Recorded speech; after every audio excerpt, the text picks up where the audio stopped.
Shalom and welcome to this evening's Torah class. We're delighted that you are joining with us tonight. Turn your pages to Exodus chapter 13, starting at verse 17 and we're going to hopefully read through chapter 17, verse 16. The Torah Parashat is called Beshalah. Stay tuned. We will begin our broadcast here shortly. Oh, and actually, before I go away, I want to remind you that we are opening the chat room. So we welcome your questions and any broadcast issues or communications that you like to communicate to make the broadcast smoother. Just let us know, and we'll do our best to get that going. We will begin our broadcast here shortly. Please stand by.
Okay.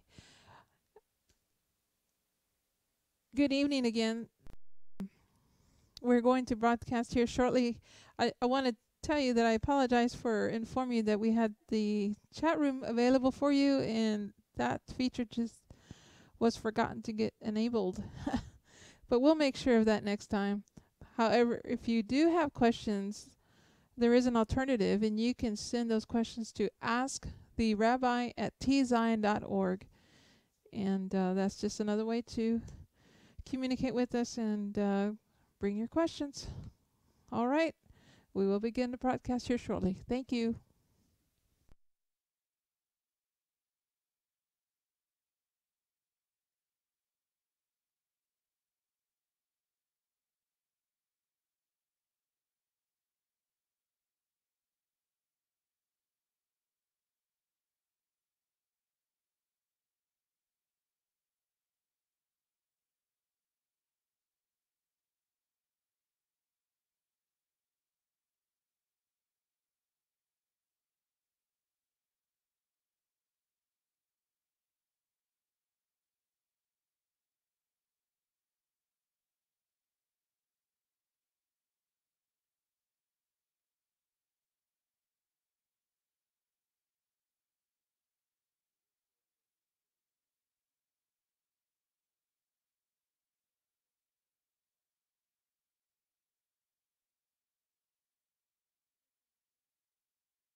Okay, I guess you're wanting me to talk now. Okay. Well, greetings, fellow earthlings and sojourners in the Word of God. We are going to be studying tonight the section called Beshalah, and that's found in Exodus chapter 13, beginning in verse 17, and we'll be covering hopefully all the way through 17, verse 16. Whoops, that wasn't right. Go back to that other. Yeah, 17, verse 16. So it's 13, 17 through 17, 16. Okay. All right. So with that, we'll go ahead and begin by having a word of prayer. Please, everyone, pray with me, and I'll lead you in your own prayer here in just a moment. Father, we thank you for your grace, your calling, your gifts, your anointings, your spirit, and we ask you, Lord, that you will bless us with your study tonight. Teach us, Father. You are the master teacher. Help us to be able to understand the Torah as we read it. Give me the words and wisdom and knowledge to be able to convey to our students exactly what you want conveyed tonight, and let them get it, Father. And we thank you for it, Lord, in the name of Yeshua the Messiah. Everybody say, Lord, I'm hungry. Lord, I'm hungry. I ask you to feed me tonight. Come on, you out there in internet land, you come on too, right there. I'm hungry, Lord. I'm hungry. I ask you to feed me. And I'm also thirsty. I'm also thirsty. I ask you for living water from your throne, I ask you for living water from your throne. so I'll be able to give some to others. I'll be able to give some to others. In the name of Messiah Yeshua. In the name of Messiah Yeshua. Amen. Baruch Hashem. Well, you may be seated.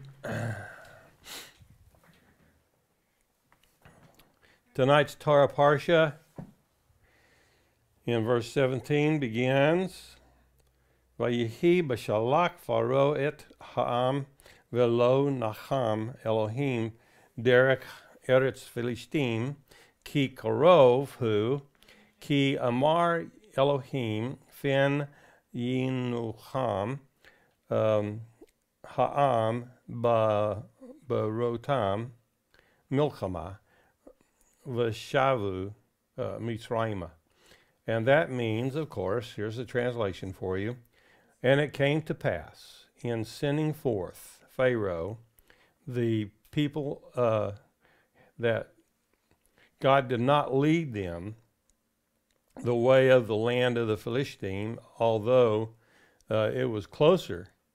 For God said, lest peradventure the people repent when they see war and they return to Egypt.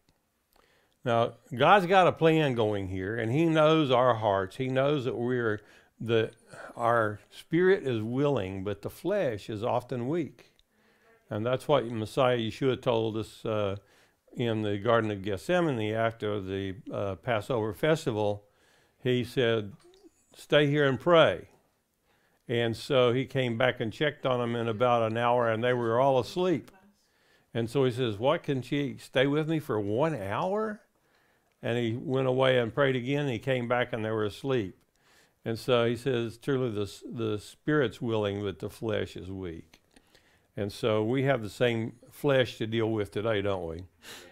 How many of you have ever started reading the Bible fully, intended to take in maybe 1 or 2 chapters, and you don't remember where you passed out? Now, there's a reason for that.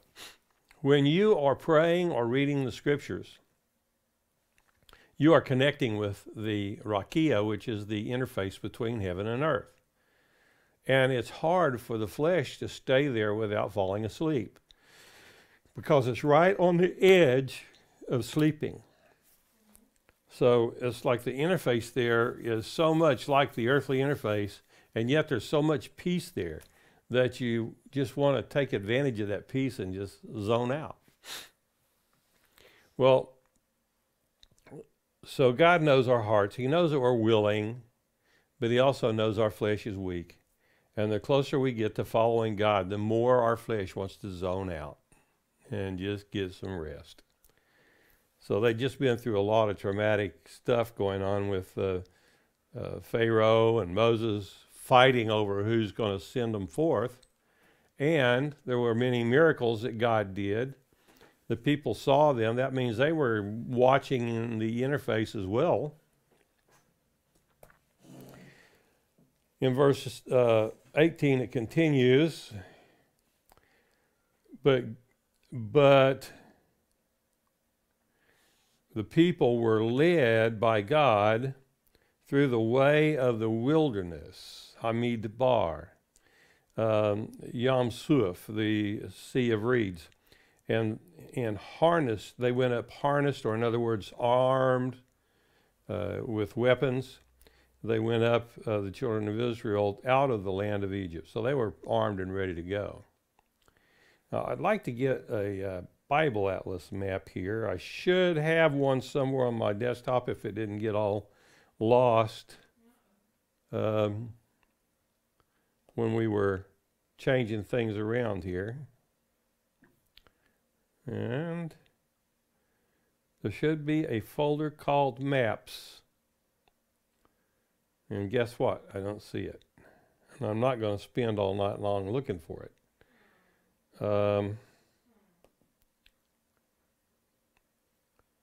Let me just see if maybe my Bible Atlas might have a map in there that'll work.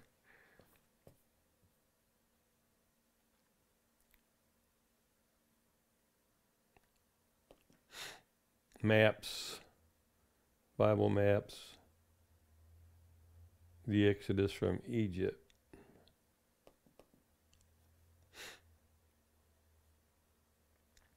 Okay, so I'm going to bring up my marker pen and try to see if we can draw on here and kind of show some areas. Now, the traditional place where archaeologists claim the crossing took place was right in this area right here. And I've got a big red circle around that area. And that is an area where there were lots of valleys and ridges.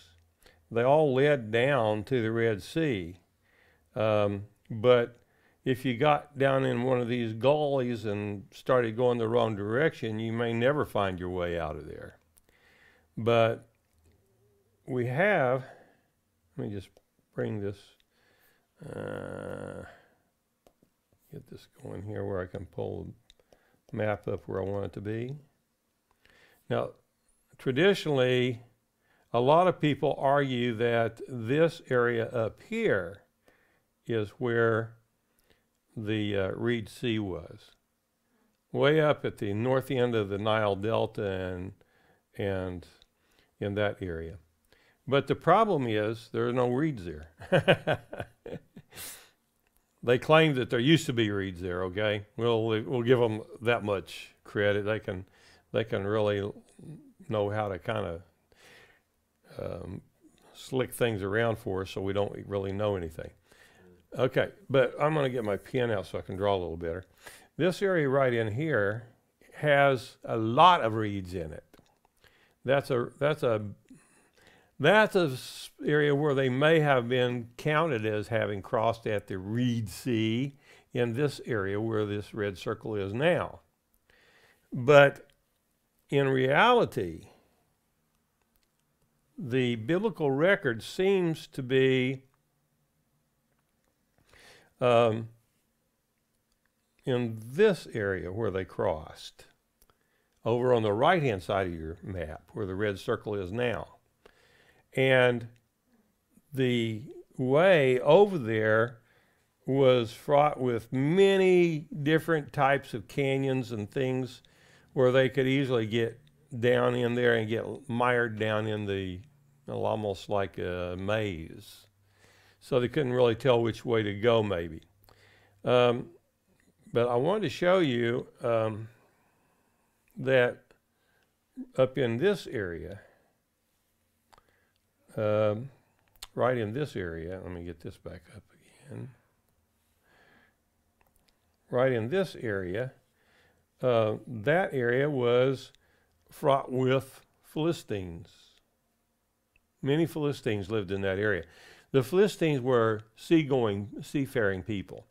And they settled all in this Garza area here, all along the edge of Israel. And that's where the land of the Philistines, that was their territory. And that's why God chose not to let them go the closer way, because it would have taken them along this path down in and across into the land of Egypt through a normal trading route. And it would have been much easier going, and it would have been closer. They wouldn't have had to travel so far to get there. So God chose instead not to take them through the land of the Philistines, but instead probably took them something on the order of this way. That's more like what I think that he took them on, where the red line is. And it makes a lot more sense, because according to the records of the subterranean records there at the Gulf of Aqaba, there were chariot wheels and horses' hooves and all kinds of battle instruments where they crossed, and the Bible says that the sea closed in on the opposing army that was chasing after them, and they were drowned in the sea. And so we should see remnants of horses and chariots and all that coming there in the Gulf of Aqaba is where we found them. They are there. They're all over the place. So to my feeling, I'm much more comfortable with this area here being the point of the crossing, right in this area. So that's my 2 cents, and I am no archaeologist, so I can't really stand up and testify in any kind of a court to try to tell you that this is the precise area where they actually did cross. But I don't think that Constantine's mother was an expert on archaeology either. She was just a barmaid that was married to the emperor. So anyway, I'm sorry, but that's funny to me. She is the one that went all over the place pointing out where all these ancient events took place. So, now I'm going to bring my text size up so you guys can see it, read it along with me a little better. And we'll just read it in English now from this point. After Pharaoh had let the people go, God did not guide them to the highway that goes through the land of the Philistines. That's why I told you that their land was all along that seacoast there around Gaza. And it said because it was close by, God thought the people might, upon seeing war, might change their minds and return to Egypt. But rather God led them by a roundabout route through the desert by the Sea of Suf. And I suppose it's called the Sea of Suf because the reeds were so thick there that it looked like a sea of reeds. The people of Israel went up from the land of Egypt fully armed. Moshe took the bones of Joseph with him, for Joseph had made the people of Israel swear an oath when he said, God will certainly remember you, and you are to carry my bones up with you away from here. They traveled from Sukkot. Notice that it were specific places where they took them. They took them through Sukkot and set up camp in Etam at the edge of the desert. And Yahweh went ahead of them in a column of cloud during the daytime to lead them on their way, and at night in a column of fire to give them light. Thus they could travel both by day and by night. Now, could the Egyptians travel by day and by night? Anybody? No. Probably not. Why couldn't you travel at night? Because you can't see where you're going. Can't go. If you can't see, how can you go? And so God's column of cloud by day shielded them from the hot sun so they didn't get blistered while they were walking, and a column of fire at night so they could see where they were going, and the column of fire led them through the way. chapter 14. Yahweh said to Moses, tell the people of Israel to turn around and set up camp in front of Pith Hacharit between Migdal and the sea. Pith Hachirot, excuse me. Pith Hachirot is, it means the mouth of the caverns, I believe is the meaning of it. Let me get back over here and just take a look. It's chapter 14 and let's see. Let me just get this thing. Chapter 14.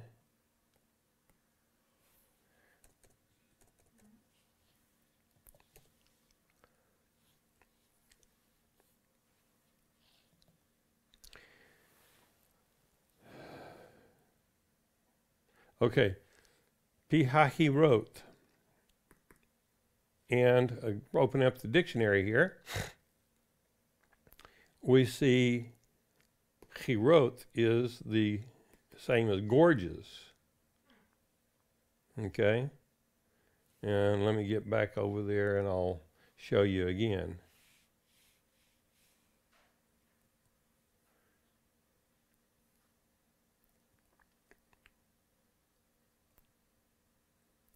There it is. And basically, it's from the same as Old Testament 23:56, and it means the mouth of the gorges. Just look at this, mouth of the gorges. And gorges are like the canyons or creek bottoms or whatever that are going through these mountainous places. So it says. It was between Migdal and the sea. It was over against Baal Zephon. And so we continue on the next. Let me get these back to a more appropriate size.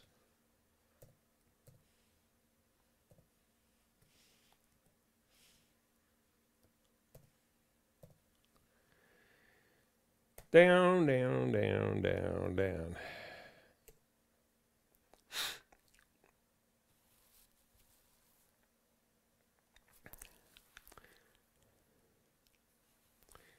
Let's see what God says about Pharaoh now.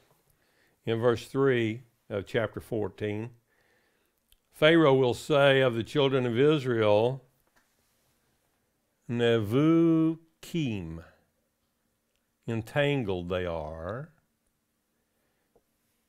in the land. That's where all those canyons going wild and crazy through there. And the land has shut them in. Alehem has come in on them in the wilderness. And so God knew what he was doing. He wanted them to feel that way, that they couldn't get away. Israel was trapped in the land. He says, I will harden the heart of Pharaoh, and he shall follow after them. Acharehim. Achareh means after. And I will be honored. I kavoda. I will be honored upon Pharaoh and upon all his hosts, that they may know, the Egyptians will know that I am Yahweh, and they did so. So they did. They knew that Yahweh was the God of the Hebrews. Vayugad. Okay, this is where we get our word Haggadah. It means the telling, a primitive root, to stand boldly out opposite, to manifest, to announce. And that's what we do at the Passover, isn't it? Yes. Yeah, we have a little a Haggadah that tells the story of the Exodus, and the Haggadah's purpose is so that we can tell the story of how we came out of Egypt.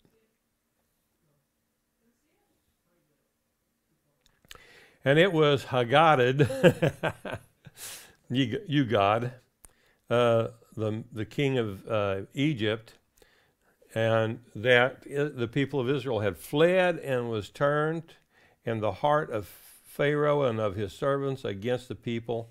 They got angry because the people had left. And, of course, they thrust them out, if you remember. I mean, they literally ran them out of the country because the firstborn children of Egypt had died by God's instructions. And so they believed their country was being destroyed by these evil Israelites and their God. It says, why have we done this to let these people go from serving us? Funny, funny, funny. Verse 6, and he made ready his chariot, and his people he took with him, and he took 600 chariots. Can you imagine that? You're an Israelite walking on foot. There's only 600,000 of you. That's a lot of Israelites, or people that are traveling and sojourning with him. And he took 600 chariots. Just imagine this, 600 chariots coming to you from across the desert. They're coming into this wilderness area where you are hidden out. You think you're hidden. Well, they knew where you were. How could they know where you were? Does anybody remember what I've taught about this in the past? How can Pharaoh know where they are? Who told him? Ever heard of smoke fires? Signal towers. Signal fires. Mm-hmm. Well, the Indians use signal fires to communicate long distances over the desert too. Here in not so ancient times here in America. And so Pharaoh used the same technique. Where do you think the Indians got it? From Pharaoh. So he took the 600 chariots and chosen captains of Egypt, and all of them were captains in these chariots. And he made ready his chariot, and the people they took with him. And he made ready his chariot. Oh, wait a minute, I just read that. And he took 600 chariots.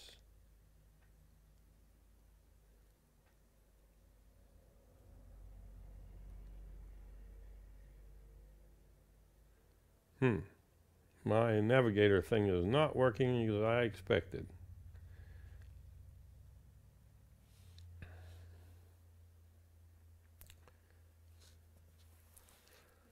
The Egyptians took after them and overtook them encamping by the sea, and all of their horses and chariots of Pharaoh and his horsemen and his army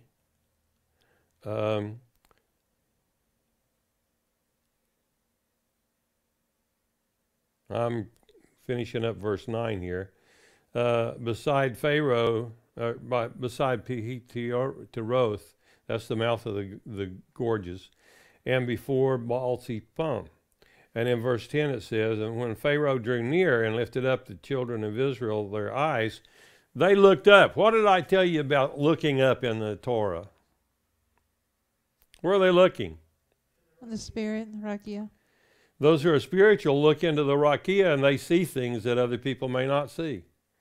And it said they lifted their eyes, and that's how we know they were looking up into the Rakia.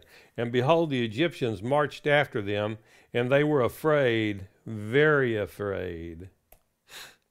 And they cried out, the children of Israel, unto Yahweh. And they said unto Moses, because there were no graves in Egypt, you have taken us away to die.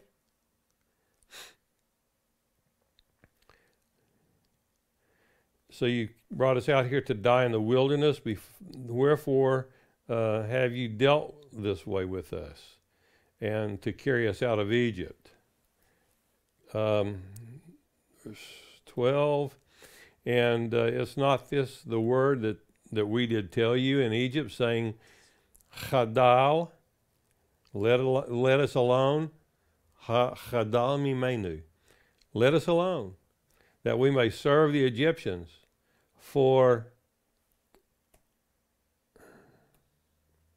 let's see.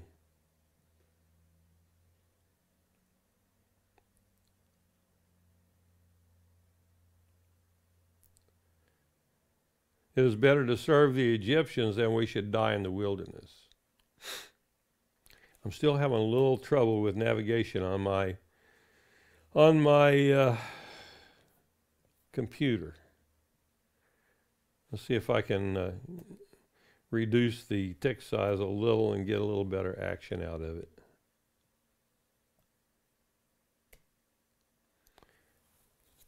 And Moses said to the people, "Do not fear.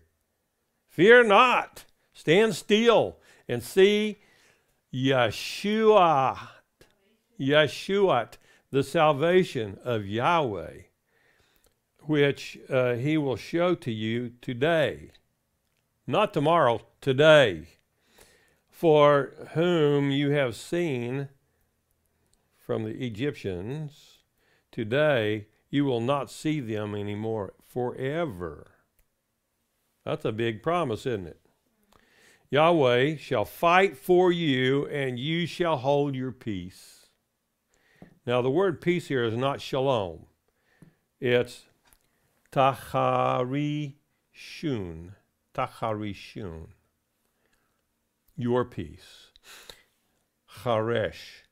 It's a primitive word, means to scratch, to engrave, to plow, to devise. Anyway, it's not the word that I was expecting there because it's not the word shalom. So, and you shall scratch, dig out, fortify, whatever, I don't know. And in verse 15, Yahweh said unto Moses, Ma titzacha. Not ma titza. Man, I can't get my tongue to work in Hebrew. Titzach. Ma titzach. Why are you crying, Eli, unto me? Dabar el b'nai Yisrael, that they go forward. Tell the children of Israel to go forward. "But you lift up your rod and stretch it out over the sea and divide it, and shall go, the children of Israel, through the midst of the sea on Bayabasa, in the dry ground. In the dry ground. And behold, I will harden the hearts of the Egyptians, and they will follow them, and I will get my honor upon Pharaoh and upon all his hosts, upon his chariots, and upon his horsemen. And I shall know the Egyptians that I am Yahweh." He's once again telling him who he is. Yeah. You can't beat my little people of Israel coming out of Egypt. You are the one that told them to go, so shut your mouths and let them go. But he says, when I have gotten my honor on Pharaoh and upon his chariots, then all of Egypt's going to know who I am, who Yahweh is.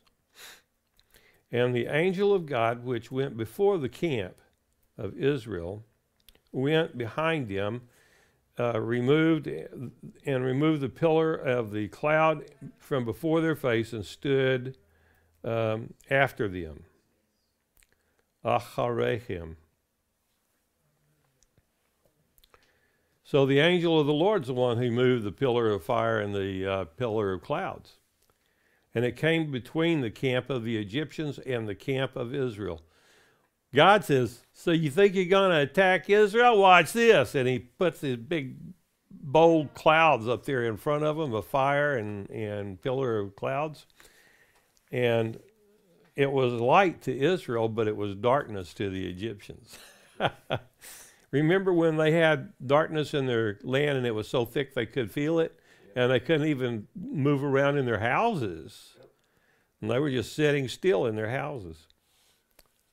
Moses stretched out his hand over the sea and caused to go to drive the sea back by the wind, a strong easterly wind that night, and made the sea bed dry, and the waters were divided. And the children of Israel went into the midst of the sea, upon the dry ground, and the waters unto them were a wall on their right hand and upon their left hand. And the Egyptians pursued and went in after them, all of the horses of Pharaoh, his chariots and his horsemen, to the midst of the sea. These must be some dumb soldiers. Either that or they think they know more than God. I think they're going to learn a lesson, don't you? Yeah.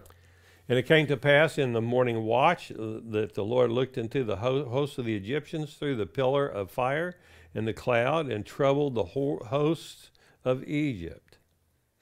And he he took off their chariot wheels. Can you imagine these angels over there with the lug wrenches, spinning those things off, and the chariot wheels just fall off. And that's what we found in the bottom of the sea there at the Gulf of Aqaba crossing point.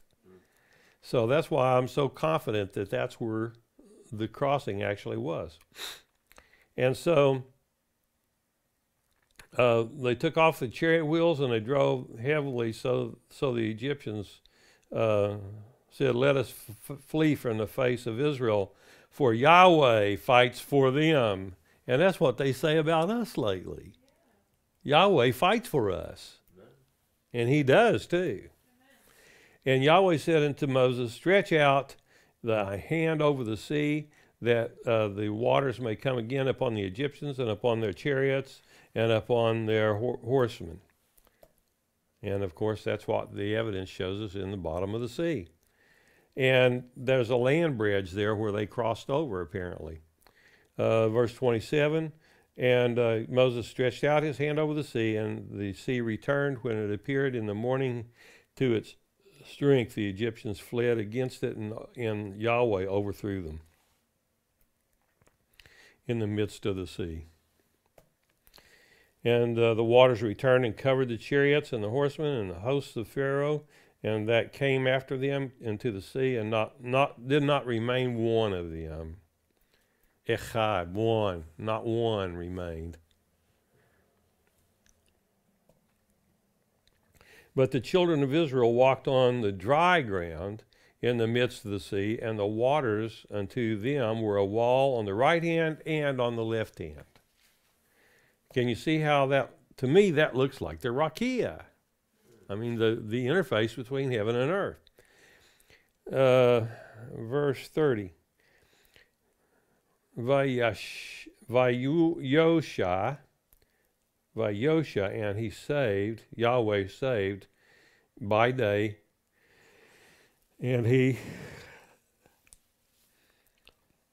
the people of Israel in the hand of the Egyptians, and saw Israel. Thus Yahweh, I'm going to get this into English. Excuse me, one moment please. On that day, Yahweh saved Israel from the Egyptians. Israel saw the Egyptians dead on the shore. You know what happens to a dead body? It floats. Yeah. It floats. When Israel saw the mighty deed that Yahweh had performed against the Egyptians, the people feared Yahweh, and they believed in Yahweh and in his servant Moses. Isn't that amazing? Yeah, it's very amazing. That wording is very... Microphone, please. Can you not... I have the microphone. Do you not hear me? Yeah, I hear you. Thank you. So, the wording at the end of Genesis is similar to the wording we have here when we were seeing this title switch between Jacob when he was in the flesh and Israel when he was in the spirit. Right. Here we have Israel representing this, they're now in the spirit, and then referencing to them and as a people in this flesh. Right. And I wanted to just bring that context up. Okay, let's just take another look here. Because nowhere else up to this point that I'm aware of in Exodus do we have that kind of wording. Right. And they're going up as the children of Israel. Yeah. And that's why they are not afraid to go forward with Yahweh, because they walk in the Spirit just like their father Jacob did after he wrestled with God. Yeah. It's good observation. And because otherwise the wording on this had always bugged me, because I noticed that regardless of the translation, it was always worded in such a way where I was like, well, why are you referencing them this way, and now you're referencing them this way, but you don't reference them in that context elsewhere. right. And so Israel saw the mighty deed that Yahweh had done. right. I love it. Yes. Good observation. Yes, sir. Moses and the people of Israel then sang this song to Yahweh. I will sing to Yahweh, for he is highly exalted. The horse and rider he threw into the sea. There's another one that goes, horse and rider fell into the sea. No, he threw them into the sea. Yah is my strength and my song, and he has become my salvation. Right. Anyway, a little different version here. It doesn't quite fit with the melody. But anyway, Yah is my strength and my song, and he has become my Yeshua. Yep. Yeshua, my salvation. This is my God. I will glorify him. My Father is God, and I will exalt him. Amen. Yahweh is a warrior. Yahweh is his name. Pharaoh's chariots and his army he hurled into the sea. His elite commanders were drowned in the sea of Suf. The deep waters covered them, and they sank into the depths like a stone. Your right hand, Yahweh, is sublimely powerful. Your right hand, Yahweh, scatters the foe. By your great majesty, you bring down your enemies, and you send out your wrath to consume them like stubble. With a blast from your nostrils, the waters piled up. The water stood up like a wall. Now, notice that this path for them was created by a blast from his nostrils. Right. I think that is so cool. The enemy said, I will pursue and overtake them and divide the spoil and gorge myself on them, and I will draw my sword and my hand will destroy them. And they sank like lead in the mighty waters. Who is like you, Yahweh, among the mighty? Who is like you, sublime in holiness and awesome in praises, working wonders? You reached out with your right hand, and the earth swallowed them. In your love, you led the people you redeemed. In your strength, you guided them to your holy abode. The people have heard, and they trembled. Anguish takes hold of those living in the Pleshet, and the chiefs of Edom are dismayed. I want to go back up a minute and look at the King James on this. I've learned how to switch my King James Bible back and forth now, so I'm fixing to use it. Right. And there it is. King James Version. Let me get the New King James. Okay.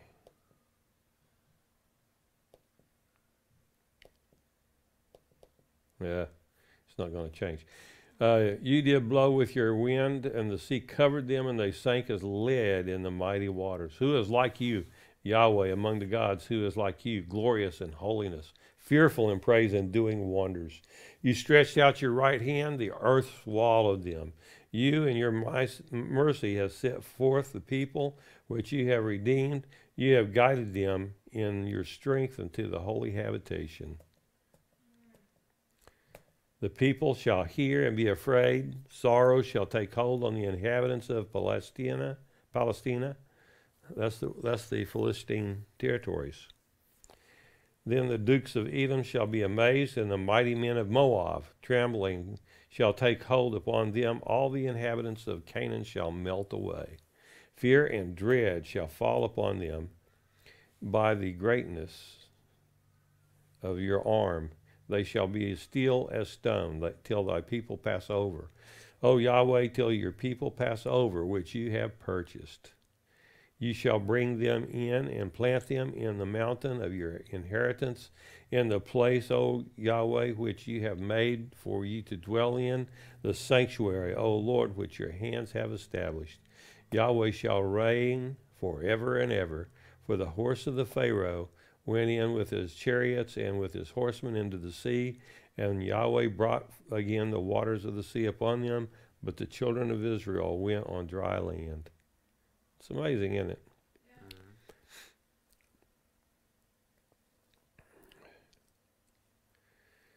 Verse 20, and Miriam and the prophetess, the sister of Aaron, took a timbrel in her hand, and all the women went out after her with their timbrels and with dances. And Miriam answered them, saying, sing ye unto Yahweh, for he has triumphed gloriously. The horse and rider he has thrown into the sea. So Moses brought Israel from the Red Sea, and they went out into the wilderness of Shur. And they went 3 days into the wilderness and found no water. And when they came to Marah, that's Marah means literally the bitters. When they came to bitters, they could not drink of the waters of bitters, for they were bitter. Right. Therefore the name of it was called Marah. And the people murmured against Moses, saying, what shall we drink? And he cried unto Yahweh, and Yahweh showed him a tree, which he had thrown. He cast into the waters. When he had cast it in the waters were made sweet, and like Lipton tea maybe.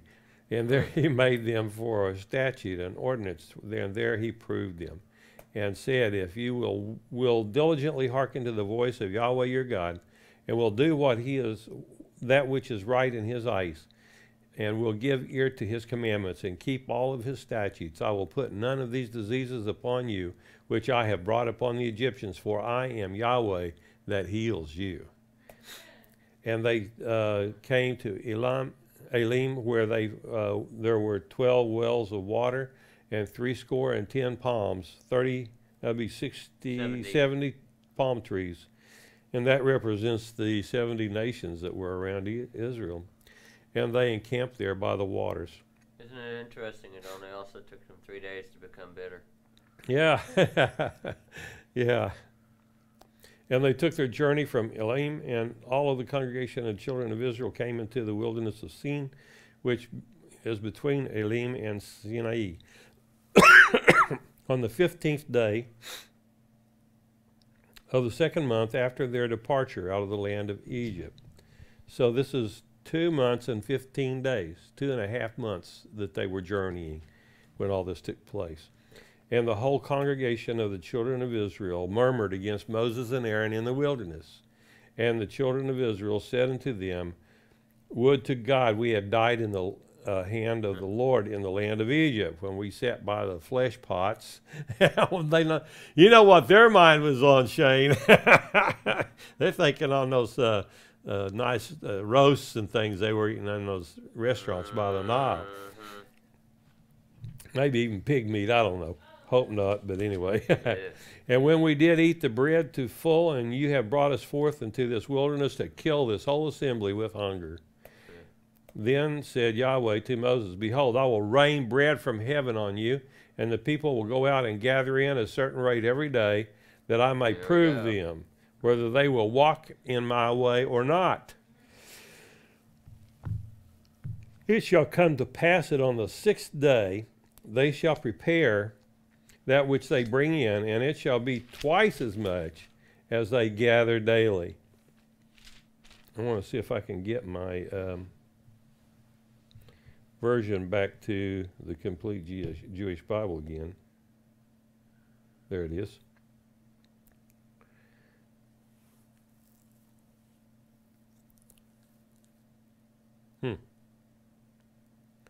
Are we on verse 10 of chapter 15?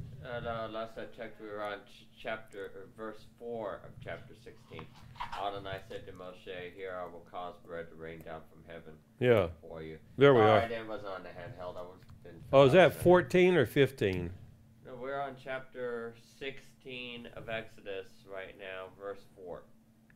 All right, let me go forward. That's where we need to go, because we're talking about how Adonai says to Moshe, we're going to cause the bread to rain down from heaven. And then you skipped around, and that's where you lost your footing. 16 verse 4? Yeah. Well, that's when I changed Bible versions, and the other version wasn't where we were supposed to be. So that's where you just need to right. Chapter 4. You mean chapter 16 verse 4. There you go. And Yahweh said to Moses, here I will cause the bread to rain down from heaven for you. The people are to go out and gather a day's ration every day. But by this I will test whether they will observe my Torah or not. On the 6th day, when they prepared what they have brought in, it will turn out to be twice as much as they gather on the other days. And Moses and Aaron said to all the people of Israel, this evening you will realize that it has been Yahweh who brought you out of Egypt, and in the morning you will see Yahweh's glory, for he has listened to what you have said, to your grumblings against Yahweh. What are we that you should grumble against us? And Moses added, what I have said will happen when Adonai gives you meat to eat this evening and your fill of bread tomorrow morning. Yahweh has listened to your complaints, grumblings against him. What are we? Your grumblings are not against us, but against Yahweh. Moses said to Aaron, say to the whole community of Israel, come close to the presence of Yahweh, for he has heard your grumblings. As Aaron spoke to the whole community of the people of Israel, they looked toward the desert, and there before them the glory of God appeared in the cloud. And Yahweh said to Moses, I have heard the grumblings of the people of Israel. Say to them, at dusk you will be eating meat, and in the morning you will have your fill of bread. And then you will realize that I am Yahweh your God. That evening, Here they come. Quail came up and covered the camp. And in the morning, there was a layer of dew all around the camp. And when the dew had evaporated, there was on the surface of the desert was a fine flaky substance, as fine as frost on the ground. And when the people of Israel saw it, they asked each other, Mahu, what is this? Mahu, what is it? And Moses answered to them, it is the bread which Yahweh has given you to eat. Here is what Adonai has ordered. Each man is to gather according to his appetite. Each is to take an omer, 2 quarts per person, for every one in his tent. The people of Israel did this. Some gathered more, some less. But when they put it in an omer measure, whoever had gathered much had no excess, and whoever had gathered little had no shortage. Nevertheless, each person had gathered according to his appetite. God took care of us according to our desires. Isn't that awesome? Moses told them no one is to leave any of it until morning, but they didn't pay attention to Moshe. And some kept the leftovers until morning, and it bred worms and rotted, which made Moshe angry at them. So they gathered it in the morning after morning, each person according to his appetite. But as the sun grew hot, it melted. On the 6th day, they gathered twice as much bread in 2 omers per person. And all the community leaders came and reported to Moshe. And he told them, this is what Yahweh says. Okay, everybody listen with all 4 of your ears. Yep. In verse 23, he told them, this is what Yahweh has said. Tomorrow is a holy Sabbath for Yahweh. Bake what you want to bake. Boil what you want to boil. Whatever is left over, set aside and keep for the morning.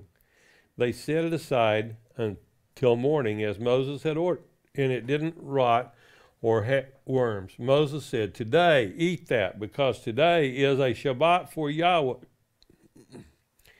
So how did they know what day was the Sabbath? By this miracle. It was the miracle of manna. It was not by counting the days of the moon. You get that? Yep. There are a lot of people out there say you're supposed to go on the 7th day of the moon, of the new moon, and that's the first Sabbath. And then 7 more days brings you to the second Sabbath. That is the biggest bunch of crock I've ever heard from anybody. Chapter and verse, please. Exactly. So hard. What's the sign of the Sabbath? When God gave them twice as much manna, and they were able to collect it, cook it, keep it, and eat it on the Sabbath. That's the sign of what day the Sabbath was. And it's been that way ever since. And Moses said, today eat that, because today is a Sabbath for Yahweh. Today you won't find it in the field. gather it 6 days, but on the 7th day is the Sabbath. On that day there won't be any. However, on the 7th day, some of the people went out to gather and found none. Yahweh said to Moses, how long? How long will you refuse to observe my commandments and teachings? Look, Yahweh has given you the Sabbath. This is why he is providing bread for 2 days. On the 6th day, each of you stay where you are. No one is to leave his place on the 7th day. So the people rested on the 7th day. Oh, what a burden to rest on the Sabbath. Can you imagine that? The people called the food man, which is like coriander seed, white, tastes like honey cakes. Moses said, here is what Yahweh has ordered. Let 2 quarts of man be kept through your generations so that they will be able to see the bread which I fed you in the desert when I brought you out of Egypt. Moses said to Aaron, take a jar and put in it 2 quarts of man and set it aside before Yahweh to be kept through all of your generations. Just as Yahweh ordered Moses and Aaron, set it aside for the testimony to be kept. And the people of Israel ate man for 40 years until they came to an inhabited land. They ate man until they arrived at the borders of the land of Canaan. And omer is 1/10 of an ephah, which is a bushel dry measure. 17. The whole community of the people of Israel left the Sin desert, traveling in stages as Adonai had ordered, and camped at Rephidim. But there was no water for the people to drink. The people quarreled with Moses, demanding, give us water to drink. But Moses replied, why pick a fight with me? Why are you testing Yahweh? However, the people were thirsty for water, and there was grumbling against Moses. For what did you bring us up from Egypt? To kill us, our children, and our livestock with thirst? Yeah, right. Moses cried out to Yahweh, what am I to do with these people? They're ready to stone me. And Yahweh answered Moses, go on ahead of the people. Bring with you the leaders of Israel. Take your staff in your hand, the one you used to strike the river, and go. And I will stand in front of you there on the rock in Horeb. You're to strike the rock, and the water will come out of it so that people can drink. And Moses did this in the sight of the leaders. The place was named Massah, testing, and Meribah, quarreling, because the quarreling of the people of Israel, and because they tested Yahweh by asking, is Yahweh with us or not? Let's go to Matthew chapter 14.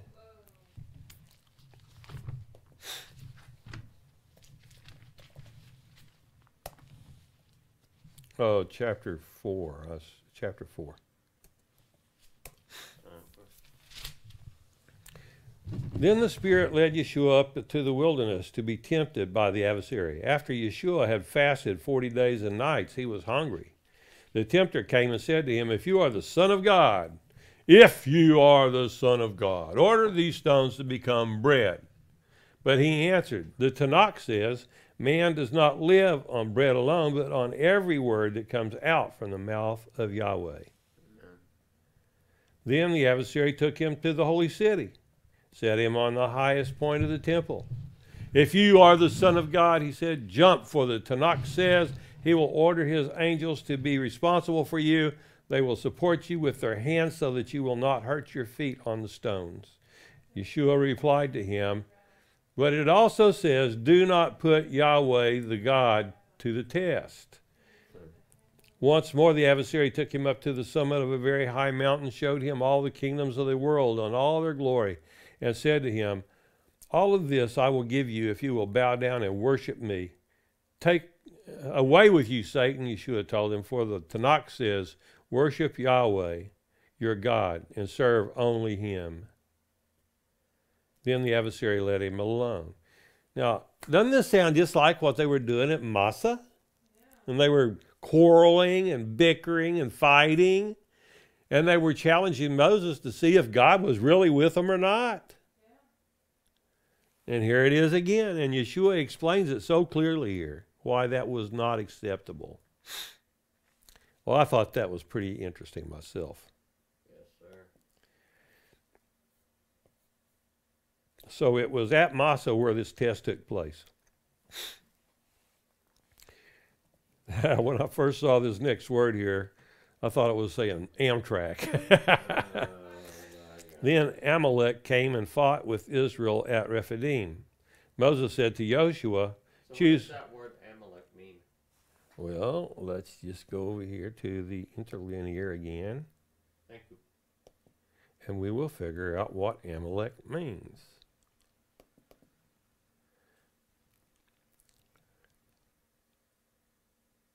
It doesn't say. He's a descendant of Esau, but that's all it says. I don't have a definition for the root. Interesting. They're not sure. It's probably a foreign origin. Let's see what we can discover by what the Hebrew letters tell us.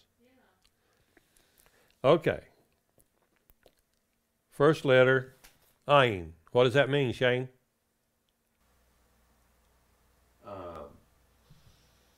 Look at the shape of it. Right. Hint, hint. Where is it looking? Downward. Upward. Upward? The top part's open. Okay. And the next word is what?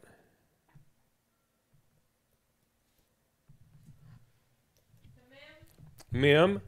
Yeah. And that means what? Sufficient? Gateway into the kingdom. Gateway. It's pointing to an earthly kingdom. Oh, earthly Okay. kingdom. Okay. And then we have what's next? The monkey. Lamed. Lamed. And that elevates our hearts all the way from the highest heaven to the earth line. Mm-hmm. Okay. And then we have the next letter is Kuf, That's what Shane said. monkey. Monkey. Right. Its tail's hanging down below the earth line. Right. So Amalek then is an eye looking towards heaven, earthly kingdom of study, and the end of it is it's a monkey. I think it's interesting. Okay, and so Amalek fought with Israel. And who's Israel? The one who wrestled with God and won. Mm-hmm. God let them win.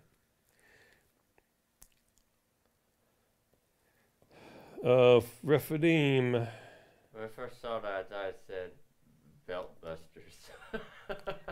I'm sorry? Nothing. You're talking about Rephidim? No. Previous to that. Oh, let's take a look at this. It means railing, is in other words, as arguing.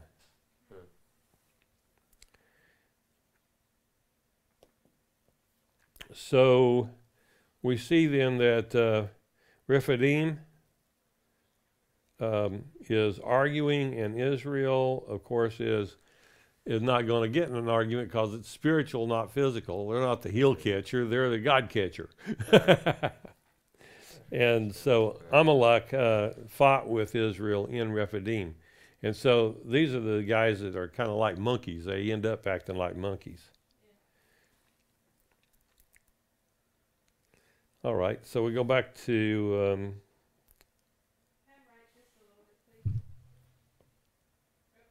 9.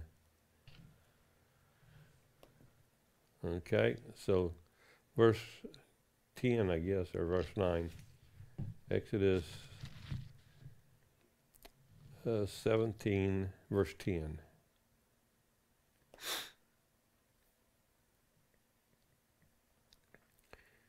Moses said to Yehoshua, "Choose men for us to go out and fight with Amalek. Tomorrow I will stand on top of the hill with God's staff in my hand." Yehoshua did as Moses had told him and fought with Amalek. Excuse me.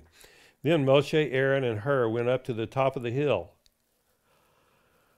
When Moses raised his hand, Israel prevailed, but when he let it down, Amalek prevailed. However, Moses' hands grew heavy, so that they took a stone and put it under him, and he sat on it.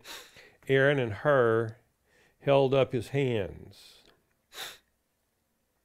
and the one on the side, one side and one on the other side, so that his hands stayed steady until sunset. Thus Yehoshua defeated Amalek, putting their people to the sword. Spiritual message there. Can you figure out any clues as to what that message might be? With God, the victory. Without God, your focus is in the wrong direction. You give your enemy an opening. So Yehoshua is the one who's doing the defeating. Who's that representing? Sure. Yeshua. So Yeshua defeated Amalek, putting their people to the sword, destroyed them. Because it's almost his name is almost the exact same spelling. Right, it's just got a vav there after the first letter. Right? After the hey, rather. Right. It's Yud, Hey, Vav, Shin, Vav, Ayin. So Yahweh said to Moses, write this in a book and to be remembered, and tell to Yehoshua, I will completely blot out any memory of Amalek from under the heavens. So Moses built an altar and called it Yahweh Nisi. Yahweh is my banner. And said, because their hand was against the throne of Yahweh will fight Amalek generation after generation. And we come to the end of the Torah portion. Why do you think it's worded that way, that it would fight Amalek generation after generation instead of the people of Amalek generation after generation? Well, it's the same thing. It is? Yeah. The descendants of Amalek are the ones that are Amalek fighting. And so Yahweh says that he's going to defeat them year after year, generation after generation. I just found that wording was always peculiar to me. Why word it that way? Well, a lot of things are peculiar like that in the Torah. Yeah. So, but it's if you're talking about Amalek's offspring, you're still talking about Amalek. Okay. Heaven, Yes, sir? the internet cannot hear me when I'm speaking, so I'll fix it when I can. Anyway, on the Moses on one had somebody standing on each side. Is that a symbol of how we're supposed to take and support our leaders? Yeah. And so Shane, you get on one side and I'll have to get on the other. Hold my arms up. They're getting heavy. Yeah, you're right. No kidding. There's nothing wrong with that. Okay, well, next week's Parsha is going to be Parsha 17, Jethro, or Yithro in Hebrew. And, of course, we know Yithro was a priest of Midian, and that means he was a polytheist priest. They worshipped many gods, including Yahweh, but they didn't really acknowledge Yahweh as the head of all gods. But Moses did, and so he's going to get an earful when he gets to see Moses. All right. Well, I think we had another good lesson, and I'm glad that you joined us. Those of you watching online, if you would, email me your questions. I'll be happy to talk to you about, try to answer the questions. I'll either answer you back by email, or maybe we can address it during the Bible study next week. But be sure to let me know you're watching, and if you're enjoying it. We've got, I can always tell pretty much how many people are signed on looking, but I don't know who they are. So if you could just give me a little email and tell me you're enjoying it or whatever, I would love to hear from you.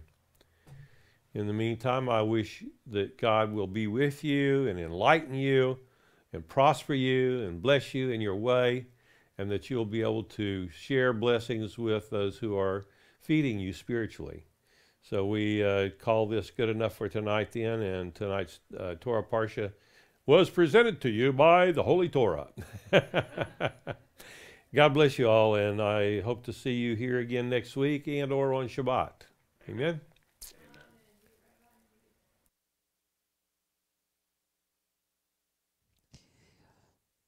Thank you for joining us for another delightful evening of our weekly Torah class. We do hope to see you again or hear from you. Please remember that we do have our Shabbat service, which we do on the mornings, Saturday mornings at 10 a.m. With our Bibles Issues class, followed by our 11 a.m. main service with worship, liturgy, and more teaching. And if you like us on Facebook. And also, please remember to subscribe to our channel. And visit our website at tzion.org for more information and to even look at our yeshiva. It's free, online study, and it's self-paced. So, but we also welcome contributions. All right. Well, in the meantime, we'll see you again, and shalom, shalom.